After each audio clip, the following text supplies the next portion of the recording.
Yeah.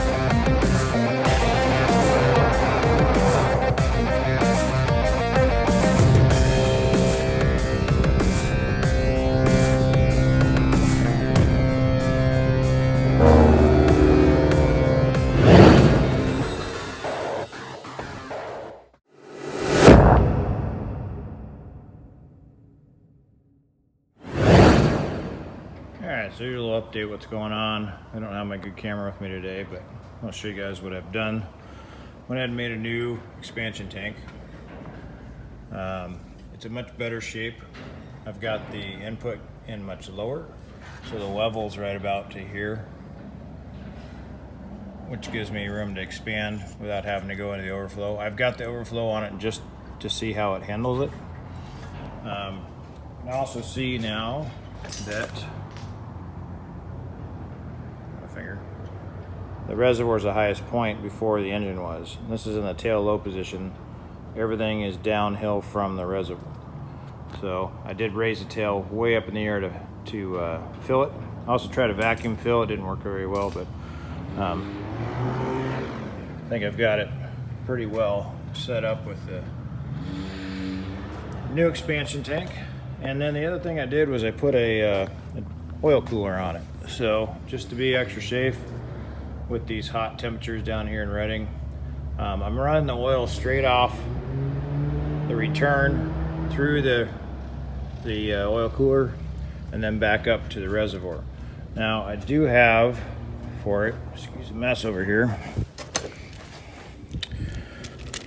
a improved thermostat which would allow you to bypass the cooler below 200 degrees.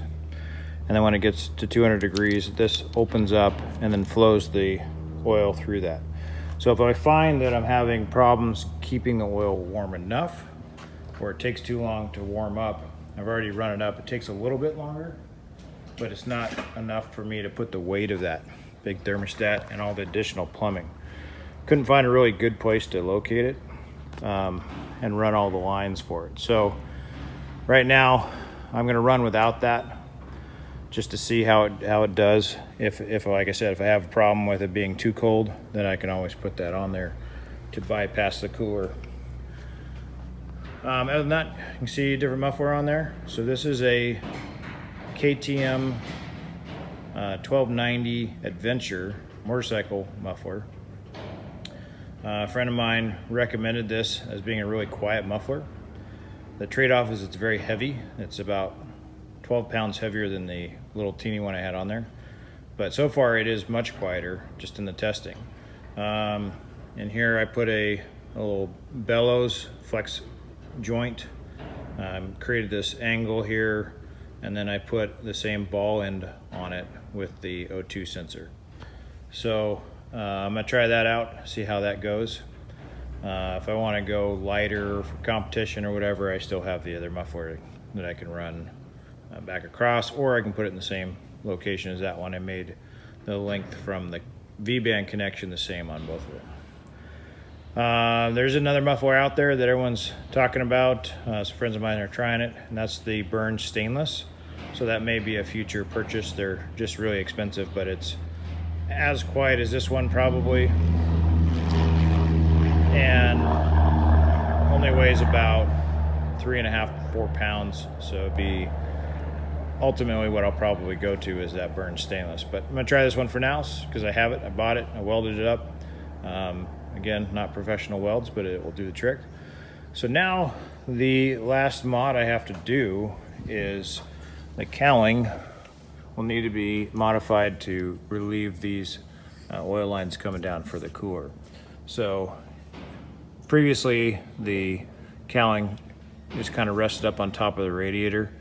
So I basically need to cut this section out of the cowling, which I hate to do, but I think that's going to be a permanent installation. So, and with carbon fiber, if I have to patch it, I can. So got to figure out how to make a template for that and cut it so I'm not messing up the cowling.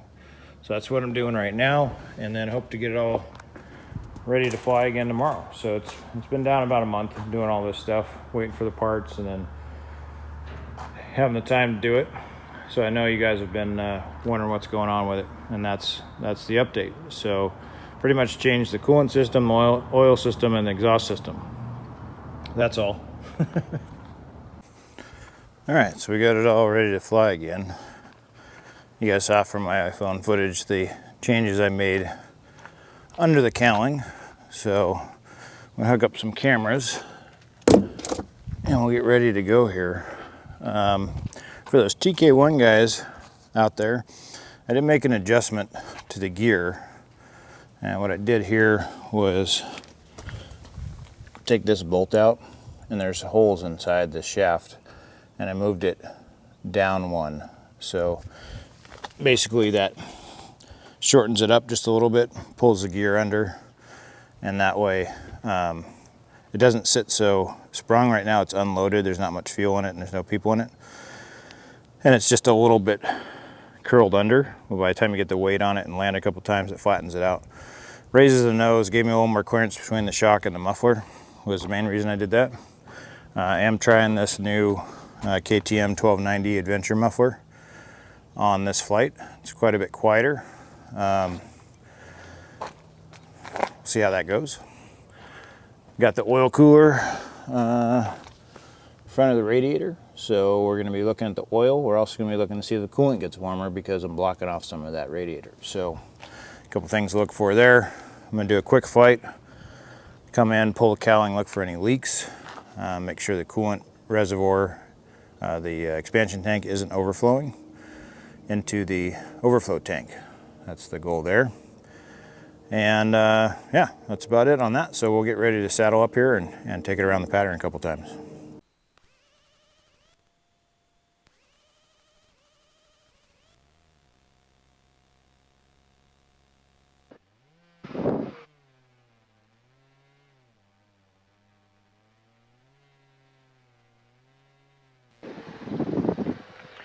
All right, those shocks feel better now.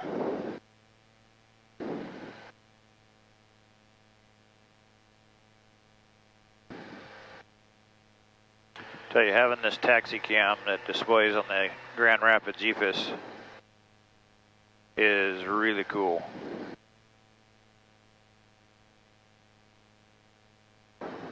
There was like 3 times where I almost ran into something with my other Kitfox because I didn't have any way to see forward.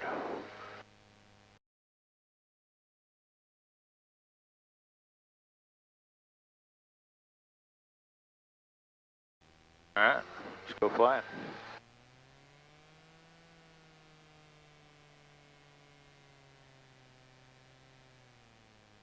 Veterinary traffic, yeah, Kitfox taking runway 15, right close traffic.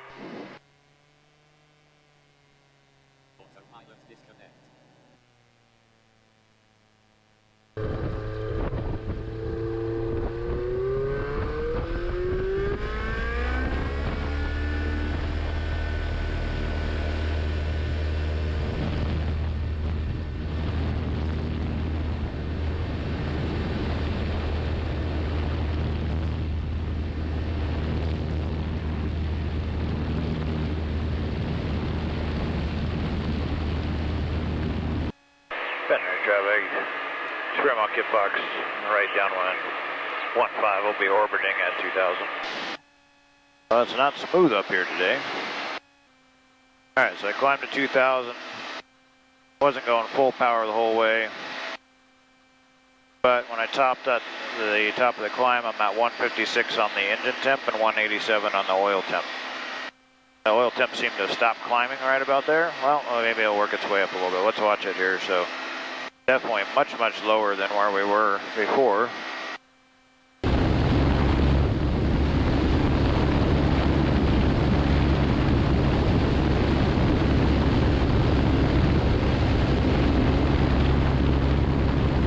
About 8,000, I've got about 100 indicated, or sorry, 97 indicated with 100 true.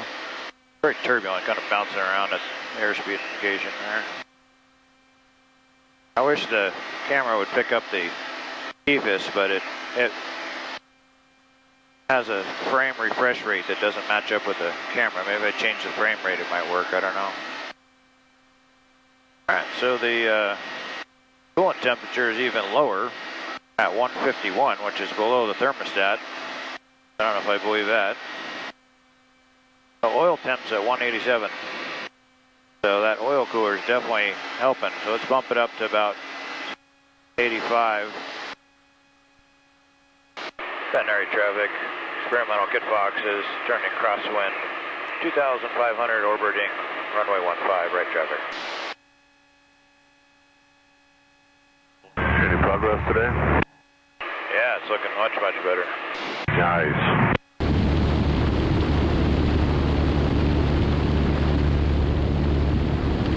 Zero traffic, Warrior 8466 Foxtrot is flying over the field and will be entering the right downwind for runway 16 on a T-Rob entry.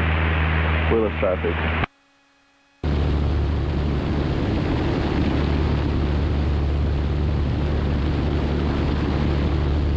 Alright, so bumping up 500 RPM.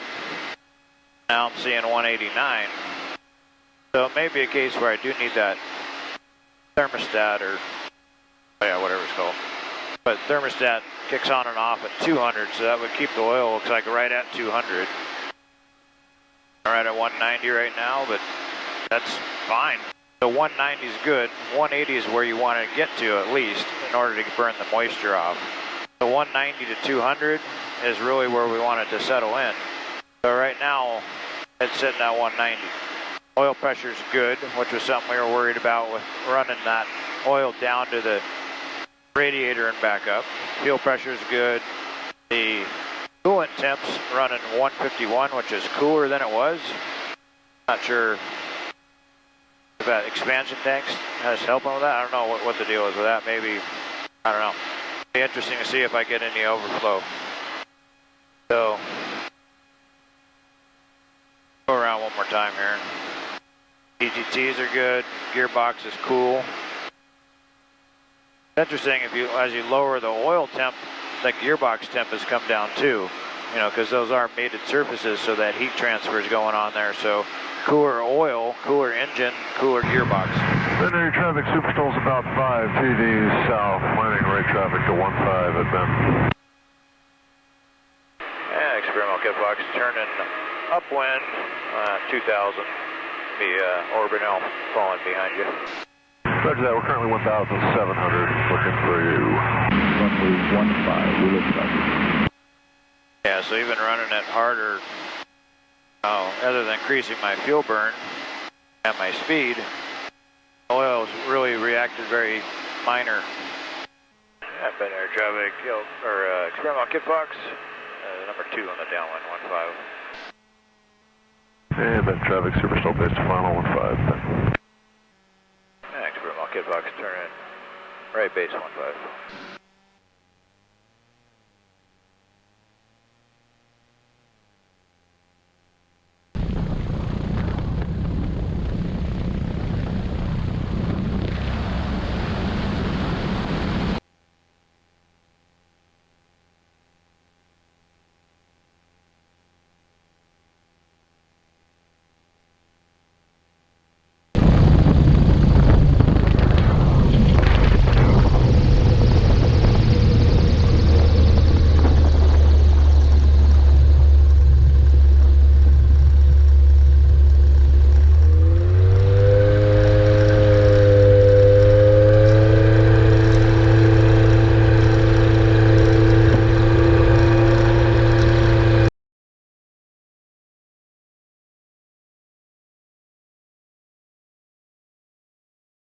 All right, guys, so that was a very successful flight.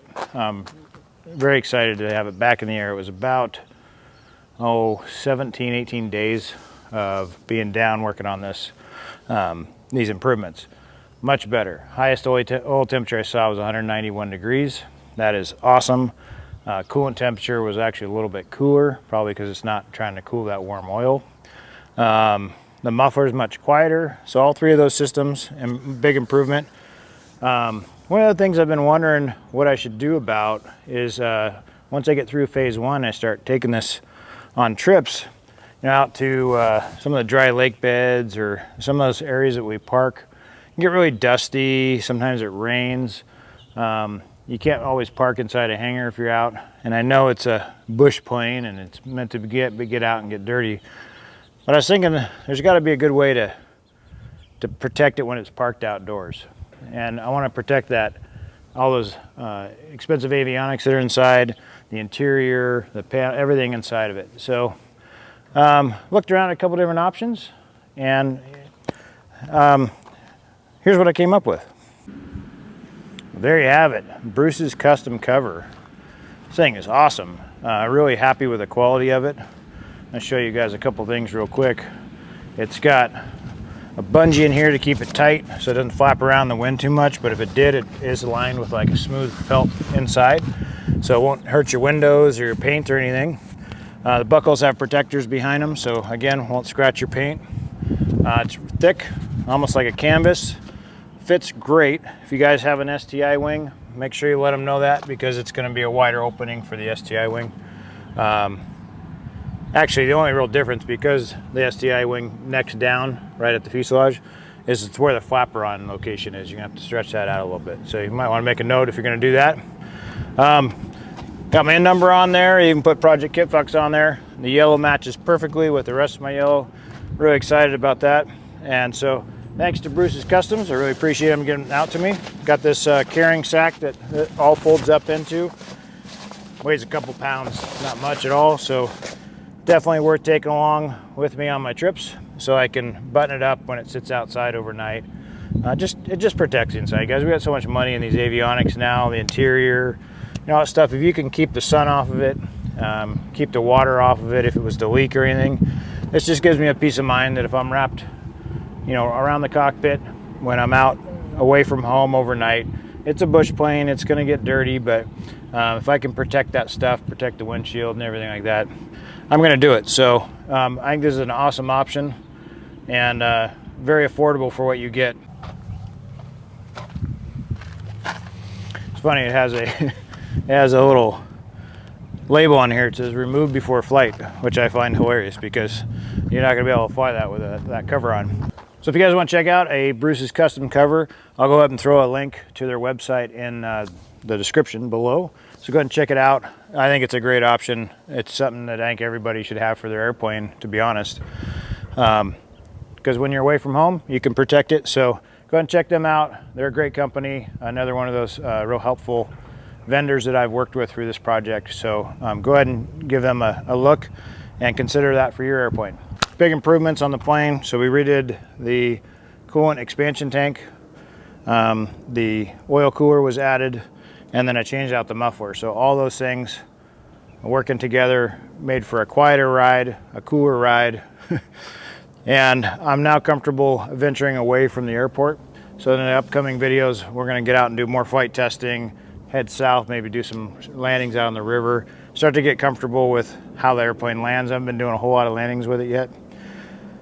Just basically when I return from flying it. So it has a little bit different characteristics than what I'm used to, being not as nose heavy, more effective elevator, and then of course that freewheeling prop and how it creates drag and doesn't create drag depending on where your RPM is set.